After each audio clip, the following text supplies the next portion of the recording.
Hello and welcome to the program. I'm your host, Neal Howard, here on Health Professional Radio.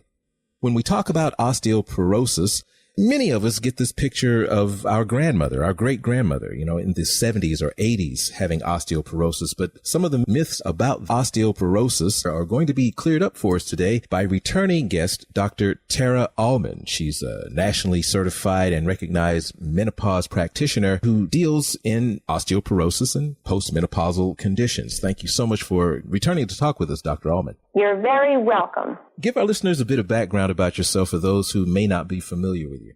Yes, I am a board-certified gynecologist, an expert in midlife women's health, the author of Menopause Confidential, and today I'm partnering with Radius Health, the National Osteoporosis Foundation, and Healthy Women to shine a light on common misconceptions about osteoporosis.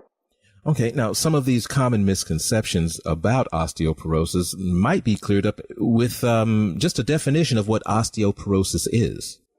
Osteoporosis is an epidemic disease in this country, and it's the thinning of bones. It's bone loss that leads to fractures. And you were absolutely correct when you said that women think of this disease, possibly men too. I don't want to exclude all your men listeners. Men and women think of osteoporosis as being a disease of our grandmothers. And I guess if you're lucky enough, your great-grandmother. Mm-hmm. So we're here, you and I, together to raise awareness that this is a disease of postmenopausal women. Especially concerning is the 50 or 60-something-year-old woman who breaks a bone and does not yet make the connection that she has osteoporosis. Now, should a woman in that age group who breaks a bone for any reason automatically assume that she's got osteoporosis and she broke the bone because of this weakening in the bones?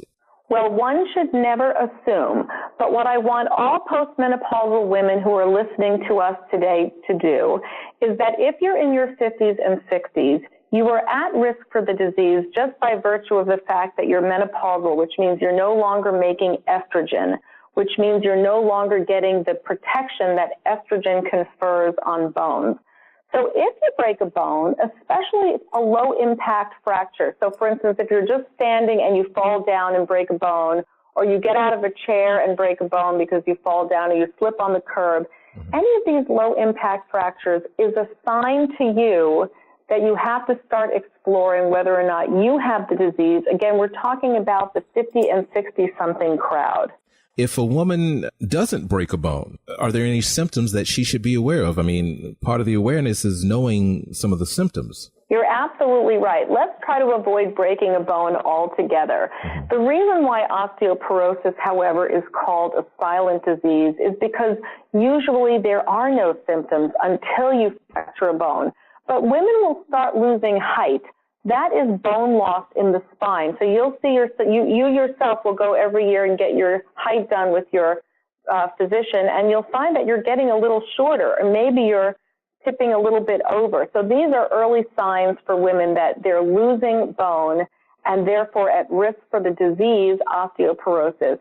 And for sure, if you break a bone, that already puts you right into the risk category for osteoporosis. So fractures being sometimes the first and possibly the only indicator of a problem, it goes right along with the name of your program called the Fractured Truth Program. Why did you start it? What is your goal? What do you hope to achieve with this program?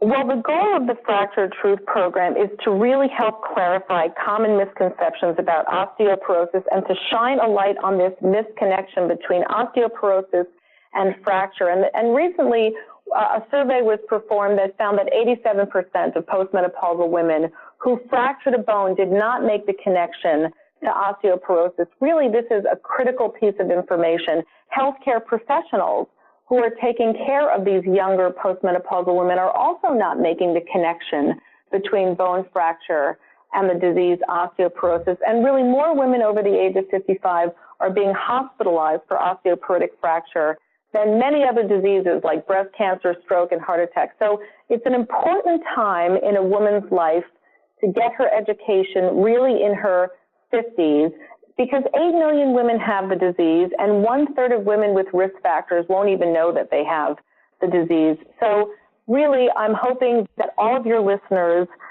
will head over to the Fractured Truth Campaign website, which really has excellent information. It's fracturedtruth.com, and there are videos to help everybody understand the disease, the risk factors, and what they can do about it.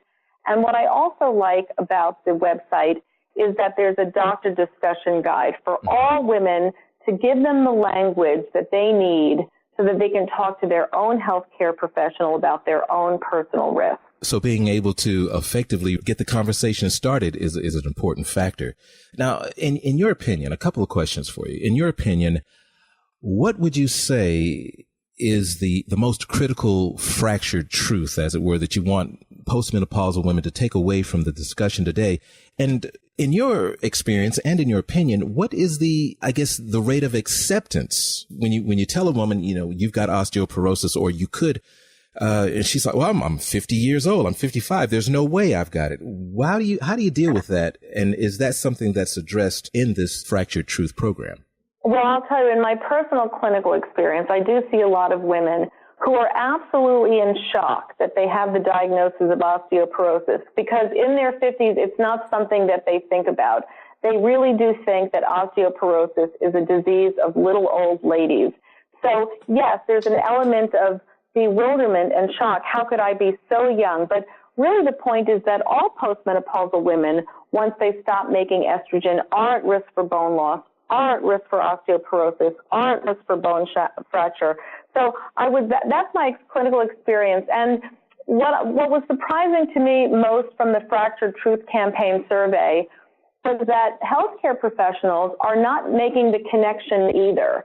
So when younger women, 50-something-year-old women, come to them with their bone fracture, the conversation of osteoporosis is not happening in that meeting or in follow-up meetings. I found that to be the most surprising, because I think about osteoporosis all the time in all postmenopausal women. Give our listeners the website for the Fractured Truth program, also where we can learn more about Radius Health and this survey that we've been talking about. Yes, the easiest way to get all of that information is to go right to fracturedtruth.com. It's always a pleasure. Thank you so much for coming in, Doctor. Thank you. It was a pleasure for me too. Dr. Tara Allmen in studio with me, your host, Neal Howard, here on Health Professional Radio. Transcripts and audio of the program are available at healthprofessionalradio.com.au and also at hpr.fm. Be sure and visit our affiliates page when you visit us at our platform. You can subscribe to this podcast on iTunes, listen in, and download at SoundCloud.